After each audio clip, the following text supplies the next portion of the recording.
చంద్రకళ గారు కామెంట్ చేశారండి. పాపం 11 రోజులు మీరు కామెంట్ చేసి, గురుగారు మేము ఒక ఇంటిని 3 సంవత్సరాల క్రితం కొన్నాము. వాస్తు చూపిస్తే ఏమి దోషం లేదన్నారు. కానీ ఇల్లు కట్టాలి అనుకున్న ప్రతిసారి ఏదో ఒక ఆటంకం కలుగుతుంది.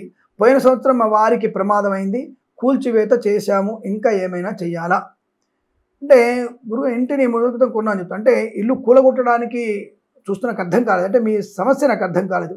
ఇల్లు కొన్నా అన్నారు, మళ్ళీ కట్టించాలనుకుంటున్నారు.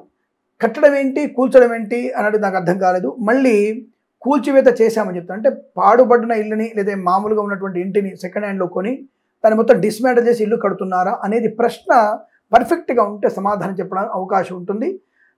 మీరు కొన్నటువంటి ఇల్లు గురించి అండ్ మీ వారి date of birth, time of birth, place of birth మీరు కనుక ఆఫీస్ నెంబర్తో అపాయింట్మెంట్ తీసుకుంటే ఆ జాతకం చూసి మీకు తప్పకుండా చెప్పే ప్రయత్నం చేస్తాం. చంద్రకళ గారు అఖండ ఐశ్వర్యమస్తు. తొందరలో 2026లోనే మీ గృహప్రవేశం చేయాలని కోరుకుంటూ శుభమస్తు. నమస్కారం.